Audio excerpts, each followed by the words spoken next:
entière du monde. Rappelez-vous, et pour cette seule année, Haïti, le Chili ou encore la Chine, à chaque fois des milliers de morts, pour ne pas dire des centaines de milliers. Nous gardons tous également en mémoire la détresse des habitants d'El Hoceima en 2004 ou la catastrophe d'Agadir en 1960. Pour les sismologues, le défi est non pas de pouvoir prévenir ou de prévoir le risque sismique, car c'est impossible, mais d'identifier les régions les plus vulnérables. Au Maroc, une grande étude appelée SIMA, Seismic Imaging of the Moroccan Atlas, ou imagerie séismique de l'Atlas marocain, est menée par un groupe international composé de géophysiciens marocains, espagnols, américains. Ils ont quitté leur laboratoire pour explorer le terrain, se plonger dans les éléments de géophysique, relever les moindres mouvements de la Terre et créer eux-mêmes des mini-séismes pour dresser une cartographie des régions les plus exposées. Il ne s'agit pas juste de la science pour la science, mais leurs études nous aideront dans l'aménagement de nos villes ou par exemple dans le tracé de nos chemins de fer. Youssef Zouitni les a suivis, tout de suite les radiologues de la Terre. Agadir, 29 février 1960. Plus de 15 000 personnes perdent la vie dans un séisme meurtrier, magnitude 6,1 sur l'échelle de Richter. Al Hoceima, il y a 6 ans, s'est réveillé brutalement. Un tremblement de terre a fait plus de 600 victimes et détruit des centaines de bâtiments et d'habitations. En avril 2005, la terre a tremblé à Tokyo. Le séisme d'une magnitude de 7,1 n'a tué personne, juste des dégâts matériels car les normes de construction parasismique existent. Haïti, il y a quelques mois, a violemment été frappé par un séisme destructeur. Près de 230 000 victimes ont été recensées. Nous sommes dans les plaines du Moyen Atlas. Ces hommes qui savent faire sont géophysiciens, géologues ou sismologues. Ils supervisent un projet d'envergure, l'enregistrement de l'activité sismique provoquée. Une expérimentation internationale portée par des scientifiques marocains, espagnols et américains. I love this work because since I was a kid, I looked to play with dinosaurs, and I wanted to know how their world looked like. And obviously, their world is under our feet. J'adore ce travail parce que j'ai toujours été passionné d'étudier la planète, notre planète, et comme le temps de grandes découvertes en surface est déjà passé, par contre, il y a très peu qui est connu de l'intérieur de notre planète. I'd love to do this because when I was a boy, I liked to hike in the mountains, I liked to make photographs, and I also like to surf. And so now I make pictures of mountains with waves. J'adore ce métier parce que je suis passionné par le traitement du signal. Et ce qui m'intéresse dans ce projet, effectivement, c'est la cueillette et la collecte des signaux sismiques qui seront fournis par toutes ces stations-là.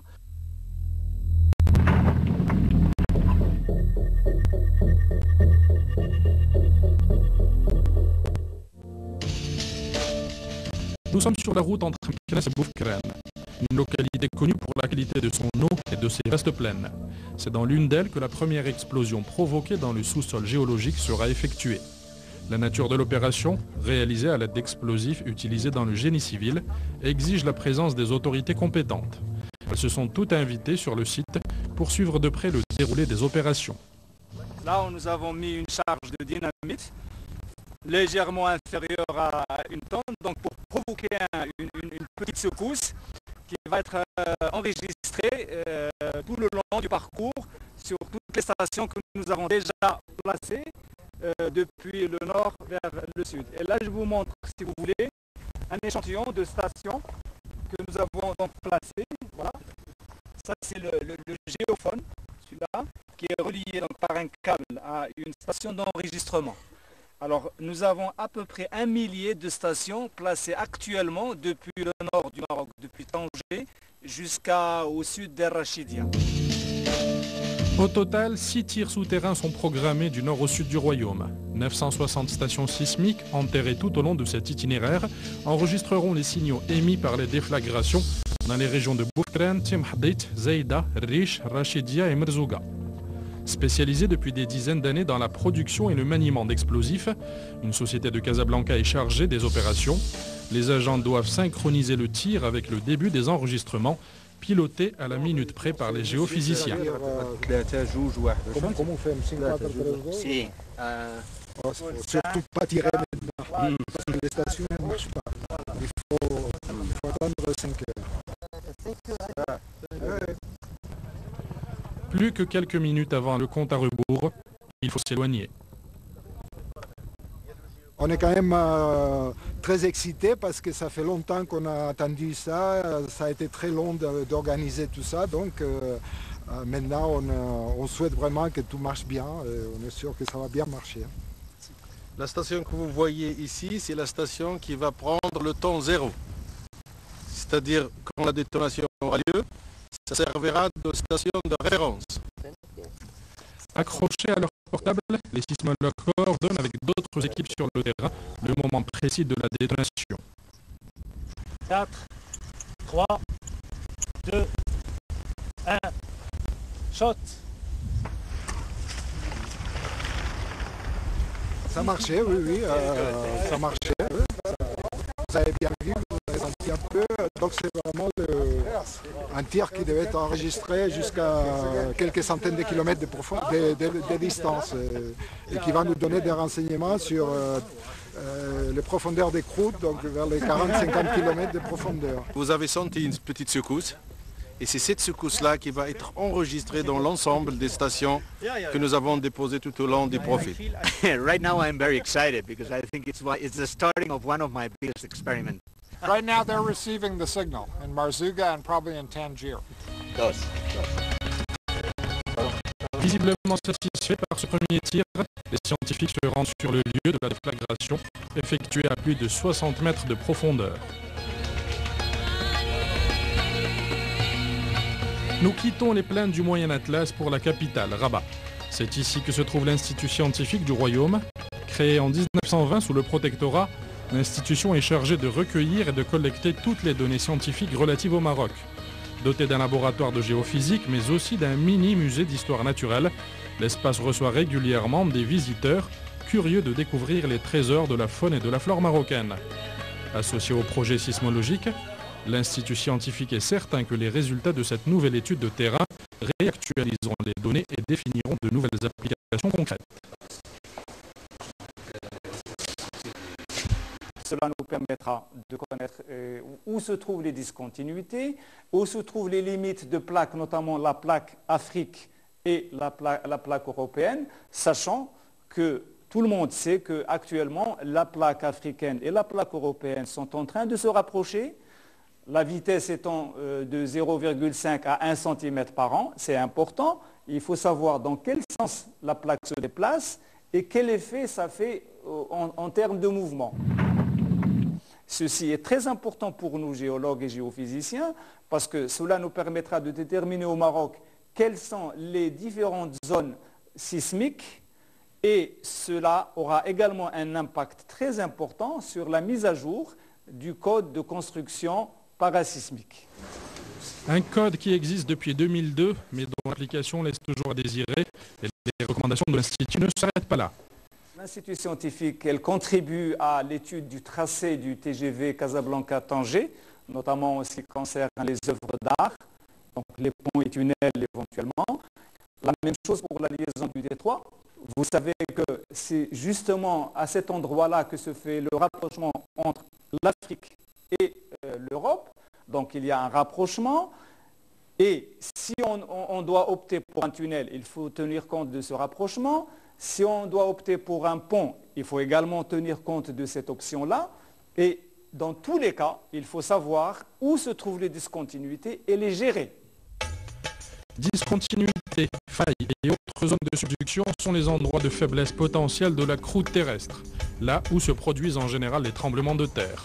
Un phénomène systématiquement mesuré dans les stations sismiques, comme l'observatoire d'Ifrane où sont réunis les géophysiciens occupés à décrypter sur leur ordinateur les premières ondes émises après le tir de Boufkran. Donc le signal brut enregistré durant la journée d'hier, comme vous le voyez ici, il est complètement bruité. Il est très difficile de décider où se trouve l'information, mais après un certain traitement et un filtrage, on obtient ce signal. Donc ce signal qui nous indique exactement le moment où l'onde a été enregistrée à la station d'Ifrane. Alors, donc, ces signaux ont été enregistrés par un appareil, un sismomètre, qui se trouve loin d'ici. Je vais essayer de vous montrer cet appareil qui nous permet d'enregistrer ces informations.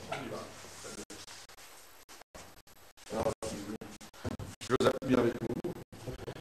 Unis par les liens de la géophysique, les professeurs Hernefi et Gallard travaillent ensemble sur ce projet depuis leur rencontre il y a 4 ans à Grenade, lors d'un congrès de sismologie. Le sismomètre se trouve à une centaine de mètres d'ici.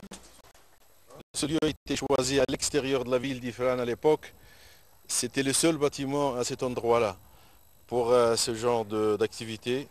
Mais maintenant, comme vous le voyez tout autour, ça devient un peu très gênant, le bruit des constructions. Ça ne fausse pas très les données, mais ça les perturbe. C'est-à-dire qu'il y a un bruit additionnel qui s'ajoute.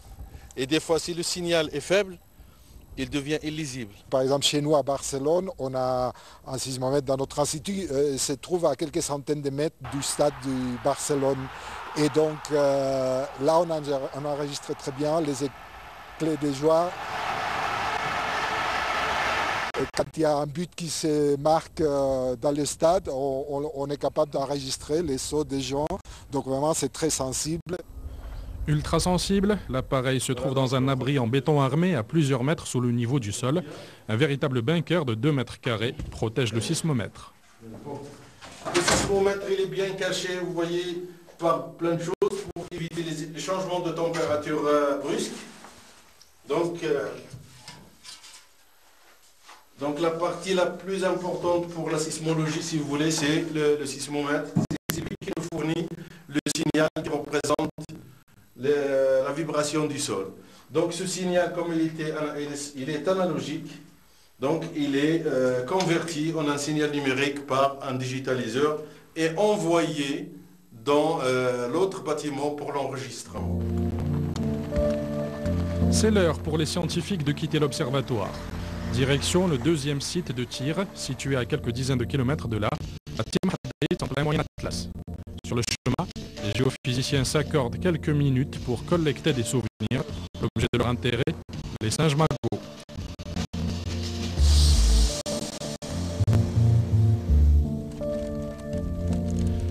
Une fois sur place, le même rituel est effectué consciencieusement. Un premier trou est creusé pour placer l'appareil enregistreur des ondes sismiques. Un autre, un peu plus loin, servira à abriter le sismomètre de référence.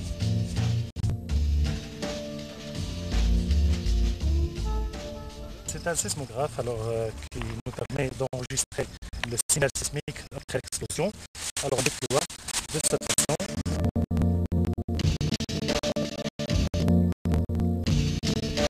Isolés par un périmètre de sécurité, les agents préposés aux explosifs s'activent. Le signal d'évacuation des lieux est donné, il faut s'éloigner. Une distance de sécurité d'au moins 300 mètres est exigée pour tous les spectateurs, essentiellement des étudiants marocains, tunisiens et espagnols. No, I think it's interesting and it's a good collaboration between different countries and between students and teachers, and it's good for geology, for knowledge of geology of the Morocco. C'est une occasion pour nous pour voir ce type de projet de tir sismique. Pour moi-même, c'est la première fois que j'ai vu ça. Je suis heureux d'être ici au Maroc avec mes amis, mes frères marocains. هو الحدث يشكل سابقة في ميدان البحث العلمي على المستوى الوطني وعلى المستوى أيضا العالمي، بحيث أنه بصدد هذه التجربة العلمية سيمكننا هذا التفجير الاصطناعي اللي غادي يتم بعد قليل من كشف وتشخيص البنيات الجيولوجية على بعد 100 كيلومتر على مستوى سطح الأرض. Il faut dire que la plupart de ces gens-là n'ont jamais vu un tir. Donc ils ont intérêt à se raconter tous ensemble pour voir quel est l'effet que ça leur fait. Pour les étudiants, cette expérience sur le terrain est exceptionnelle. Habitués aux cours magistraux et aux travaux académiques, l'occasion est trop belle pour être manquée. On peut faire lecture des deux choses. La journée a été longue. Les batteries seront rechargées durant la nuit à Midelt, mais pas avant de vérifier le dernier enregistrement. Dans le hall de l'hôtel, les professeurs Hernefi et Texel repassent le film de la journée et essayent d'analyser le signal du deuxième tir. On est curieux de savoir que s'est-il passé au moment du tir. Parce que si notre tir n'a pas été enregistré, c'est que c'est très mauvais. Donc on doit s'assurer que ce qu'on a fait a été enregistré, sinon demain on rectifiera le tir et faire quelque chose de mieux. En attendant, l'heure est à la détente. Autour de la table, les professeurs et leurs étudiants dînent dans une ambiance conviviale. Les retards et les conditions météo n'entament pas le moral des géophysiciens. Nothing ever goes right in the field. I mean, you're always adjusting to circumstances. Nothing ever goes perfectly.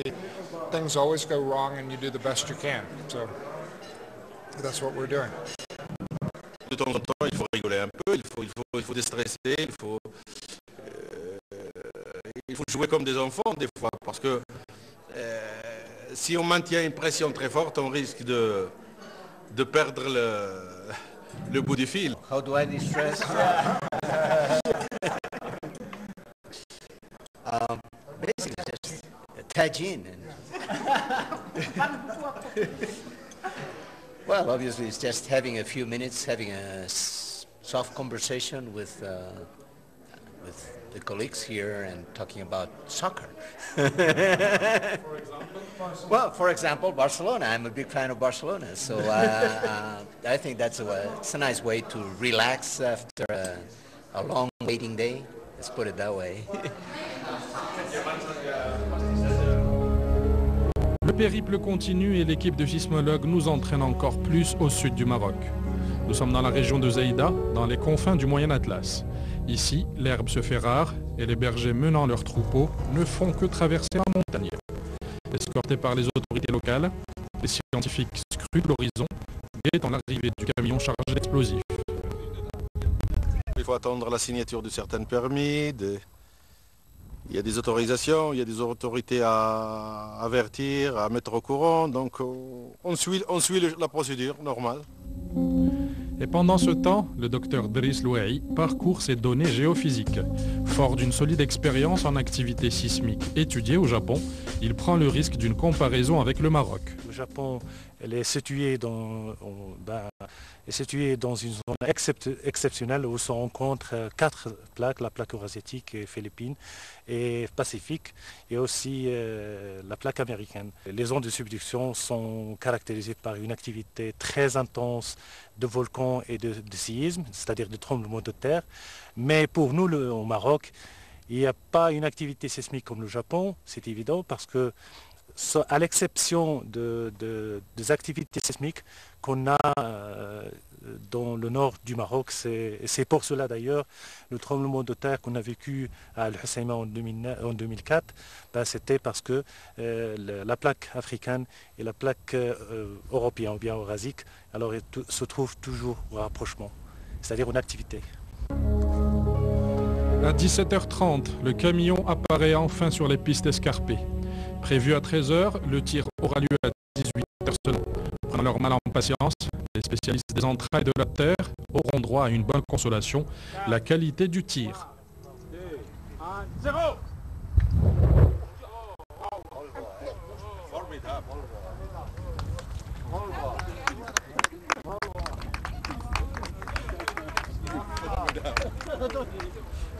C'est un formidable succès. Même s'il y a eu de retard, il y a le plaisir d'avoir un bon résultat. The third shot was very good, although it's a little windy. As you can tell. Il y a un peu trop de vent, mais espérons que ça va donner un bon signal. Let's hope it's good enough because of the wind. It's the only thing that it's bad today. Et c'est une énergie très forte, donc ça risque de perturber les ondes qui sont faibles, mais on n'a pas pu tirer avant, donc on va essayer de faire avec. Comme toujours, le sismomètre de référence fournira une première lecture aux géophysiciens. Retour à l'observatoire d'Ifrane en compagnie de Driss et de Lloyd. Les deux sismologues sont chargés de collecter et de rassembler les 960 stations sismiques installées tout au long du parcours de Meloussa à Merzouga. Les appareils prêtés par un organisme américain, l'Iris Pascal, retourneront à Socorro au Nouveau-Mexique. Entre-temps, toutes les données enregistrées seront analysées et traitées à l'Institut des sciences de la Terre de Barcelone par les chercheurs participant au projet. C'est une sorte d'échographie, mais parce qu'on va faire le traitement ensemble, mais on va faire, c'est-à-dire une image, c'est le but d'en avoir une image de toute la structure qui peut aller même jusqu'à 100 km de profondeur.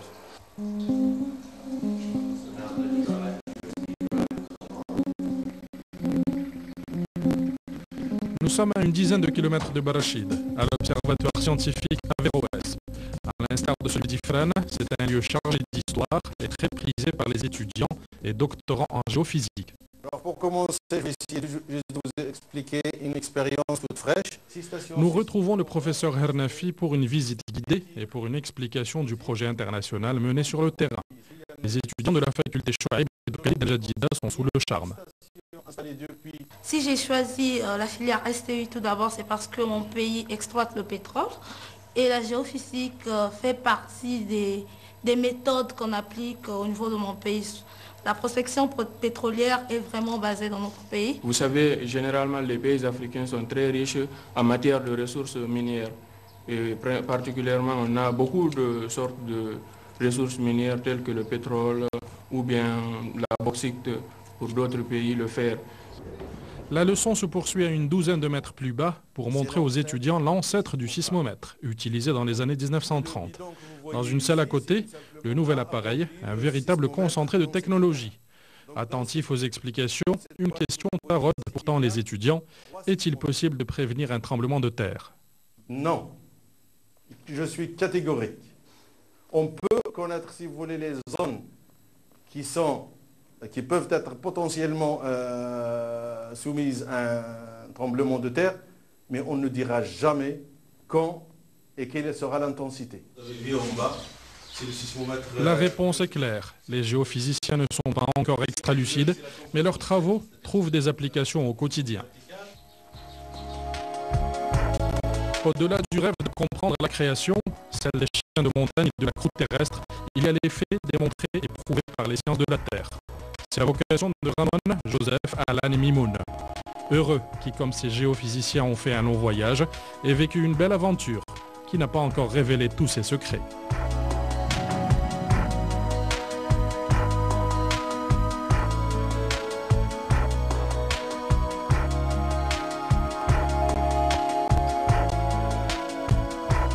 C'est la fin de cette édition. Merci de l'avoir suivi. Vous pouvez revoir l'émission au www.2m.ma ou nous écrire à l'adresse qui s'affiche en bas de l'écran. Restez avec nous. Tout de suite, la capsule Nida du magazine Mourtef.